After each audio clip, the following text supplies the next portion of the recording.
இப்போ கேஸ் தட்டுப்பாடு ஏற்பட்டிருக்கு. நீங்க எல்லாருமே ஆட்டோ டிரைவர்ஸா இருக்கீங்க. இதனால உங்களுக்கு எந்த மாதிரியான பாதிப்பு இருக்கு? அதாவது பாதிப்பு பயங்கரமாக இருக்குது. காரணம் ஏன்னா கேஸ் இல்லைன்னு லைனில் நிற்கிறது ஒரு பக்கம். இன்னொரு பக்கம் 64 ரூபா அந்த கேஸ் சில பங்கில் 85 ரூபாய்க்கு விற்கிறாங்க. இப்போ வாழ்வாதாரம் பயங்கரமாக பாதிக்குது. இப்போ உங்க ஆட்டோக்கெல்லாம் கேஸ் போட்டிங்களா? நீங்க பெட்ரோல் பங்க் போறப்போ கிடைக்குதா இல்லை கிடைக்கிற தட்டுப்பாடு தான். கேஸ் காலையில் 5 மணிக்கு போய் நின்று 9 மணி வரைக்கும் ஆச்சு போகிறதுக்கு கேஸ் இந்த கஷ்டத்தில் இருக்குது. இதான் தட்டுப்பாடு. இவன் மோடி எல்லாத்துக்கும் வரானே, இதுக்கு ஒரு இது எடுக்க மாட்டானா? இவன் மூழ்கி கேஸ் அவனோட கண்ட்ரோல் தானம்மா. Gas Modi control. அவன் தானே பண்ணணும் எல்லாம். எல்லாத்துக்குமே தமிழ்நாட்டு முதலமைச்சராக குறை பேசுகிறானே, இதுக்கு பேச மாட்டானா? இவன் போய் சாவலாம் இல்லை, மக்களை காப்பாற்றலாம் இல்லை? எவ்வளோ மக்கள் கஷ்டப்படுறது கேஸ் இல்லாமல். பெட்ரோல் டீசல்லாம் நாங்கள் பங்கில் கேட்ட அளவுக்கு அதெல்லாம் ஒன்றும் தட்டுப்பாடு கிடையாது. இருக்குது 40,000 லிட்டரு கூட இருக்குது, ரெகுலராக வரும். ஏதோ ரூமரை கிளப்பி விட்ருக்காங்க, அதனால் பப்ளிக் இந்த மாதிரி வந்துட்டுருக்காங்கன்னு சொல்கிறாங்க. மினிமம் ஒரு கடைக்கு பார்த்தோன்னா ஒரு 6 மினிமம் 3 5 தேவைப்படும் அந்த கேஸு. இப்போ ஒரு நாளைக்கு ஒரு கேஸ் வர்றது ரொம்ப தட்டுப்பாடாக இருக்குது. கிட்டத்தட்ட பார்த்தா சென்னை மட்டுமே நம்ம கெஸ்ஸிங்கில் 22-25 கடை மூடப்பட்டிருக்கு. ஸோ இது தொடருமா அல்லது கண்டினியூ பண்ணாலும் என்னன்னு நம்மளுக்கு தெரியல. வீட்டில் எடுத்துக்கிட்டோம்னா வீட்டுக்கான கேஸ் வரதும் லேட் ஆகுது. ஆமாம், புக் பண்ணிட்டோம், வரல, ஒன்றும் லோடு வரல. லோடு வந்தால் தான் அனுப்புகிறேன் நினைக்கிறாங்க. பணம் போயிடுச்சு அவங்களுக்கு. லோடு வந்தால் உங்களுக்கு ஃபஸ்ட்டு அனுப்புகிறேன்னு சொல்லியிருக்காங்க வீட்டு கேஸ். நாங்கள்லாம் என்ன பண்ணுறேன்னே தெரியல. இருந்தாலும் நாங்கள் கடையை திறந்து நடத்திக்கிட்டு இருக்கிறோம். கேஸை பதுக்கி அவங்க விலையை கூட்டுறாங்களா அல்லது உண்மையிலே கேஸுடைய தட்டுப்பாடா என்பதை அரசு தான் அதை உரிய முறையில் கண்டு நடவடிக்கை எடுக்கணும் என்பதை நான் வேண்டுகோளாக நான் இங்கே சொல்லிக் கொள்கிறேன்.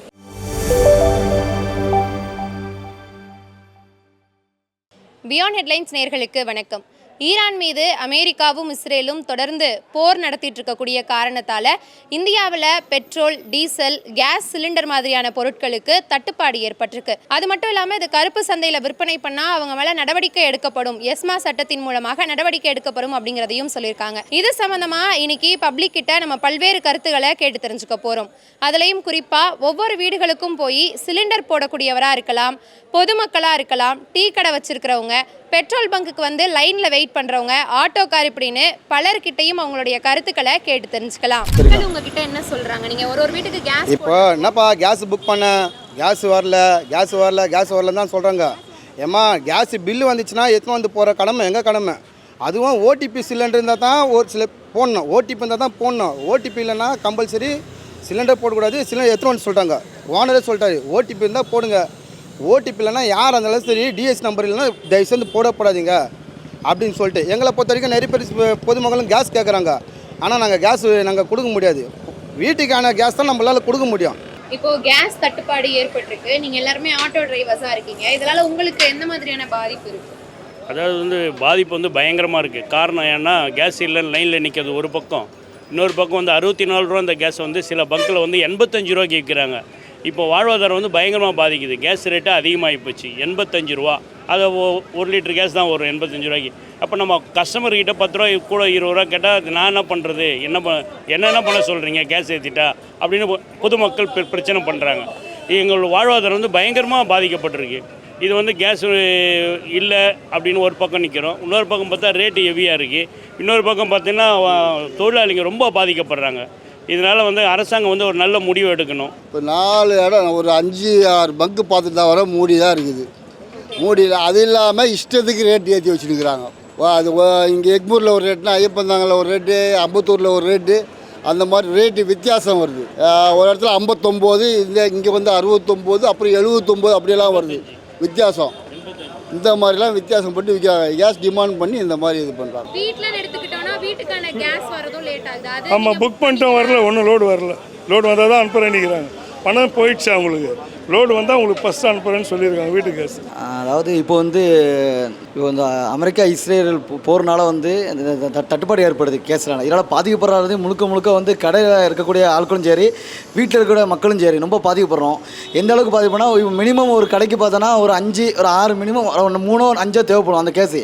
இப்போ ஒரு நாளைக்கு ஒரு கேஸ் வர்றது ரொம்ப தட்டுப்பாடாக இருக்குது. இந்த ஃபோன் பண்ணி கேட்டாலே தம்பி கேஸ் வர மாட்டிருக்கு, எப்படி லோடு வரும் அப்போ தான் நாங்கள் நினச்சோம் அனுப்புவோம், அந்த மாதிரி சொல்கிற நிலைமை வருது. கிட்டத்தட்ட பார்த்தா சென்னை மட்டுமே நம்ம கெஸ்ஸிங்கில் 22-25 கடை மூடப்பட்டிருக்கு. ஸோ இது தொடருமா அல்லது கண்டினியூ பண்ணாலும் என்னன்னு நம்மளுக்கு தெரியல.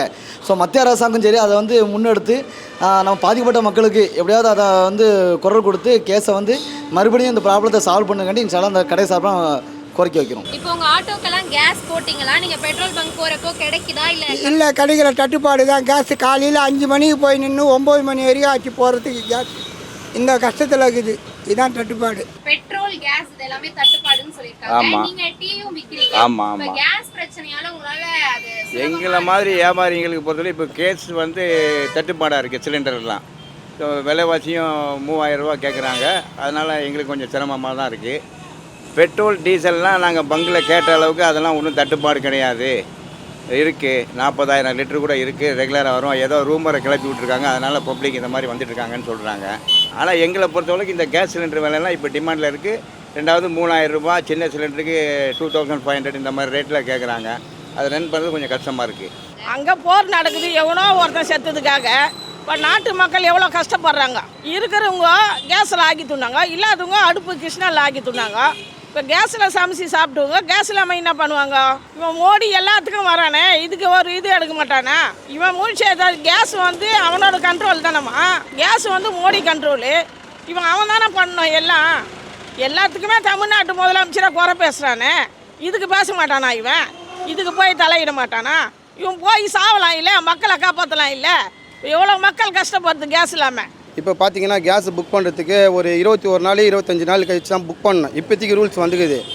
ஆனால் இப்போ மிஸ்டு கால் அடிக்கும் போது ஃபஸ்ட்லாம் வந்து கேஸ் வந்து உடனே வந்துடும், இல்லை ஒரு 3 நாள் பொறுத்து அப்படி வந்துடும் கேஸு.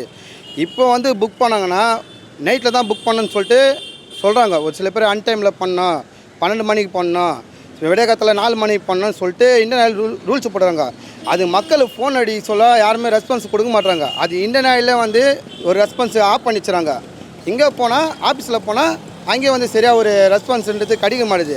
அதனால் பொதுமக்கள் தான் அவசரப்படுறாங்க. அதுக்கு என்ன நடவடிக்கைன்னு கேட்டிங்கன்னா, இது கரெக்டான ஒரு பாயில் வந்து ஒரு புக் பண்ணுறோமா, கரெக்டாக கஸ்டமருக்கு போய் எந்த பாதிப்பு இல்லாத சிலிண்டர் போனால் அது நல்லது. போரினுடைய தாக்கத்தினால ஹர்முஸ் ஜலசந்தி மூடப்பட்டதன் விளைவாக கேஸ் வரது இல்லை அப்படின்னு சொல்லி கேஸ் சப்ளை செய்யக்கூடிய ஏஜென்சிகள்லாம் சொல்கிறாங்க. கடந்த சில நாட்களாக இந்த வதந்தி இருந்துக்கிட்டே இருந்து இப்போ 2 நாட்களாக வந்து கேஸுடைய தட்டுப்பாடு கடுமையாக இருக்குது. ஹோட்டல் மற்றும் உணவகங்களில் வந்து கடுமையான கேஸ் தட்டுப்பாடு, அதே சமயம் விலை உயர்வு, கடுமையான விலை உயர்வுனால நாங்கள்லாம் என்ன பண்ணுறேன்னே தெரியல. இருந்தாலும் நாங்கள் கடையை திறந்து நடத்திக்கிட்டு இருக்கிறோம். இதற்கு அரசாங்கம் தான் ஒரு சரியான தீர்வை கொண்டு வரணும். கேஸை பதுக்கி அவங்க விலையை கூட்டுறாங்களா அல்லது உண்மையிலே கேஸுடைய தட்டுப்பாடா என்பதை வந்து அரசு தான் அதை உரிய முறையில் கண்டு நடவடிக்கை எடுக்கணும் என்பதை வந்து நான் ஒரு வேண்டுகோளாக நான் இங்கே சொல்லிக்கொள்கிறேன். இந்த பொறுமைக்கு இப்படி பண்ணுறானுங்களே நியாயமா? இதுக்கு இவன் தானே முயற்சி எடுக்கணும். மோடி மீதிக்கெல்லாம் வரான முன்ன இதுக்கு போக மாட்டானா? போனால் சாவ வச்சுடுவாங்கன்னு இவனுக்கு ஒரு பயம். தமிழ்நாட்டு மக்கள் எவ்வளோ சாவடிக்கிறான். ஒரு டீ கடையில் வடை விற்று சாப்பிட்றாரு. இப்போ கேஸ் இல்லாமல் அந்த வடை சுட முடியல, டீ இல்லை. நான் பாவம். இங்கே ஒரு முட்டை பிரியாணி கடை 2 நாள் ஆச்சு சாத்தி. என்னான்னு கேட்டாங்க, ஏம்மா கேஸ் இல்லை, நாங்கள் என்னம்மா பண்ண முடியுன்றாங்க. இப்படி இருந்தால் எப்படிம்மா? நம்ம நாட்டு கப்பல் 7 கப்பல் லாக் ஆகிட்டுக்குதாமே. அப்போ எங்கேருந்து உங்களுக்கு கச்சா எண்ணெய் வரும்? அது வந்தால் தானே கிடைக்கும். மொத்தம் 700 கப்பல் நிற்குதா? அதான் நம்ம இந்தியா கப்பல் 7 கப்பல் மாட்டிங்குதான். அதெல்லாம் வந்தால் ஃப்ரீ ஆகும். அதெல்லாம் வரலாம் லேட்டாக தான் ஆகும். ஒன்றிய அரசாங்கம் என்ன ஆக்ஷன் எடுக்கணும்னு ஏதாவது ஐடியா இருக்கா? எடுப்போன்றாங்க, எப்போ எடுப்பாங்கன்னு தெரியல, எப்போ முடிப்பாங்கன்னு தெரியல.